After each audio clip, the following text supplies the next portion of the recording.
Unless Bradley Beal has been playing possum for the last couple years, his health has not been awesome. Oh, yeah. Last year he missed 32 games. The year before he missed 42 games. The year before that 12, but it was a 72-game season. The year before that 25 games. Like, is this a load management strategy or is this like Bradley Beal is trending in the wrong direction? No. He's definitely playing possum because he was waiting to get out of there.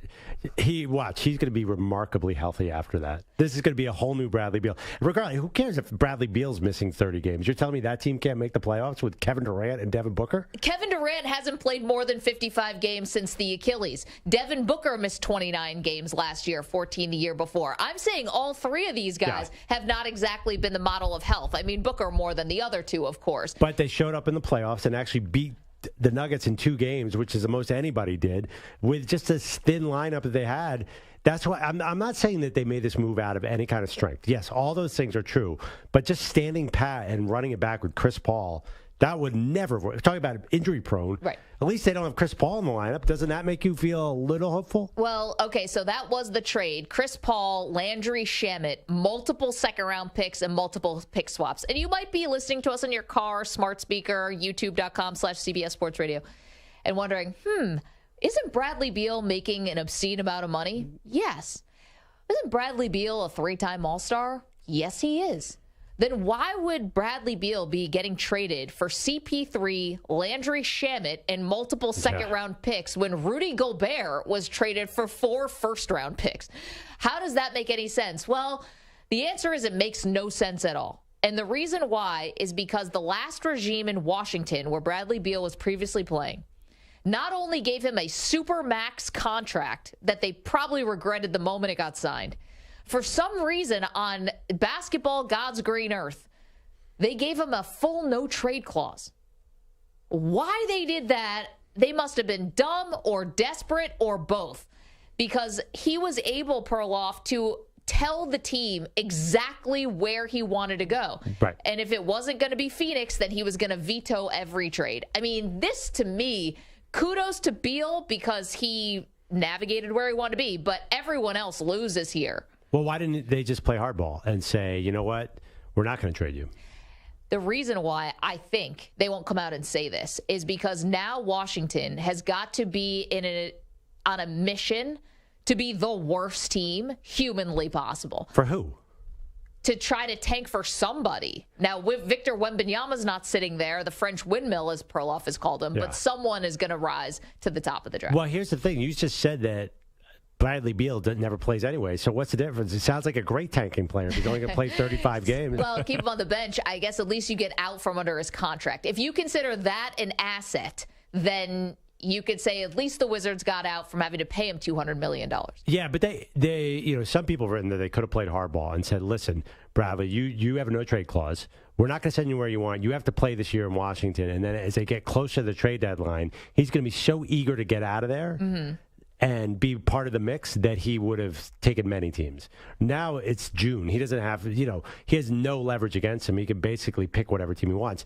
You're telling me if he was there at the trade deadline and Miami or the Lakers or Milwaukee or the Sixers or someone called and said, we want Beal, he wouldn't have waived it then? I think that he's much more, I think the scales are tilted towards Beal's favor right now, and he can basically say, I'm not going anywhere. But if they had held on to him, he might have at some point gotten desperate and said, all right, trade me wherever you want. I don't know the answer to why they didn't do that, but clearly they wanted him gone now. Maybe it's a mental thing. They just want it done. I mean, but that's kind of silly because, what's the identity in D.C.? Clearly you're doing this full-on, complete strip down. What does it matter if it happens in June or if it happens in February? Well, February, the only difference, right, maybe they get a better deal. No, that's what I'm saying. They would have gotten a better deal. Who cares about the vibes? The vibes are going to, Earth to DC, the vibes are going to suck no matter what. Because when you're doing these kinds of teardowns, the vibes are never good. That's basically the point. Yeah. You're trying to be as unattractive as humanly possible. Turns off your fans, that's for sure. But you're trying to be as unattractive as possible because you're trying to lose games. I'm sorry, you're trying to give a chance to the young guys. Got it. Sure. So you worked in the D.C. market once. I did. And they had Gilbert Arenas. This was Gilbert Arenas, Brendan Haywood, Jerry Stackhouse. Is there a loyal fan base, a big fan base?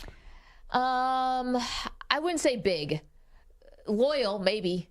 Yeah. Because I would say nationally, the Washington Wizards traditionally have not played. I imagine. I was wondering if it was different down there. Well, because it started off as Baltimore Bullets, and then the Bullets, and then they changed the Wizards, which is kind of like I don't think anyone. It's not a cool name. Yeah, I mean, they had a young Chris Webber and Juwan Howard and couldn't keep that. And Rashid was there. They couldn't keep it together. Young Ben Wallace, I mean, didn't keep anybody. Yeah, it feels like one of the NBA's real lost franchises. So, and then they had something with Arenas, and he was great. They made the playoffs. I mean, he was unbelievable. He kind of gets lost now. And then it turned into the biggest controversy, like outside of Malice in the Palace, because Gilbert Arenas brought a gun into the locker room. And that team, Gilbert Arenas, wasn't winning a title either. They were never headed in that direction. So maybe they're saying this is a clean break. Everything that you knew about the Wizards is out the window. Yeah. We're just going to get this guy out of here and start over with Corey Kispert, Johnny Davis, and our guy from Israel, Denny Avdia. Denny Avdia. Yeah. That is a thin cupboard. That is not going to be hard to get in that top 3 of the lottery next year. Anyway, so that's what's going on. But on the Phoenix side of things, I just don't see it. I think that, listen, Denver taught us you need to obviously have the best player in the league. But beyond that, what do they teach you, right? That you need to also have a great second player. And then beyond that, build the team. I think that there's something to be said about trying as much as you can to have your big 2 and then some balance around. I'd like that strategy more than a big 3, and then there's a cliff, basically, and everyone drops off. Now, obviously, I'm not factoring in Ayton here. And I don't know if DeAndre Ayton, who has been in every trade rumor for 3 years, is still going to be there next year. Their tax and salary would be like $400 million or something crazy once the new rules kick in. Now, you're catch-22 because you need size if you're ever going to try to compete with Jokic, but Ayton doesn't feel like a fit. I don't know. No, Ayton has trouble with Jokic. Yeah, needless to say. Remember, we were talking about there were key moments where the backup Jock Landale was trying to shut down Jokic and having more success. It's a problem. I would disagree a little bit. I'm not sure the Nuggets build out that much depth. I think Jokic makes everybody better, so they look good. And they only played 8 guys for most of the finals. Well, that's the playoffs. Right. But it wasn't like that depth was of any use in the finals. They went 3, and Christian Brown had that big game, and Bruce Brown had a big last game, Game 5. Jeff Green had moments, but that was not what I would call a deep team. So Jokic makes everything easier. Here's a question, because you've covered Durant. Can Durant have that kind of effect where even if you get subpar players, they'll build off of him and they'll sort of give a feeling of depth? No. What are we talking about? I don't think that – I have no idea if Kevin Durant can stay healthy at all. And here's the thing. Are you sure you're going to have Durant, A, for a whole playoff run if you actually make one all the way to the finals? I'd be curious about that. And 2, if you don't have him for multiple games in the regular season, or you're trying to, keep him fresh, who's carrying the load here to make sure that you get a home court advantage in the playoffs? Devin Booker, and also you don't need a home court advantage. So we just saw an 8 seed get to the final, and the Lakers were a 7 seed and got to the second round, or third round, sorry. And I don't know. I think the Suns are better off today than they were yesterday. That's the only thing I'll disagree with you about. Listen, the best thing about the Suns is that they got Bradley Beal for a song. I mean, this is nothing. This trade back is 0, considering some of the trades we've seen in the NBA, how stacked they were. Remember the Paul George trade? Oh, my gosh. Oklahoma City still got the Clippers picks. Yeah, they will forever. Vegas loves Phoenix. They obviously went from plus 900 to plus 600. Finals favorite behind the Nuggets in the West. I think they're actually behind the Lakers next year, probably. I put them 3rd in the West right now. So, I don't know. They had to take a desperate swing. Bradley Beal. I'm not even a huge Bradley Beal guy. We haven't even talked about the fact that they already have 2 outside shooters.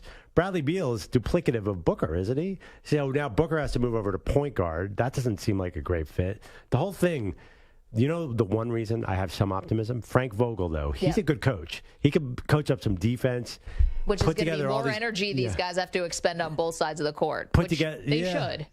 I don't know. Put together all these disparate parts and make something. I mean, come on. You yourself, Mag, keep saying Denver is a dynasty. Denver is a dynasty. Yeah. So how do you beat a dynasty? You take haymakers. You try something. Otherwise, they're just going to be sort of using Kevin Durant from 34, 35, 36, and they have no chance. They got to try something. I think this was their best chance.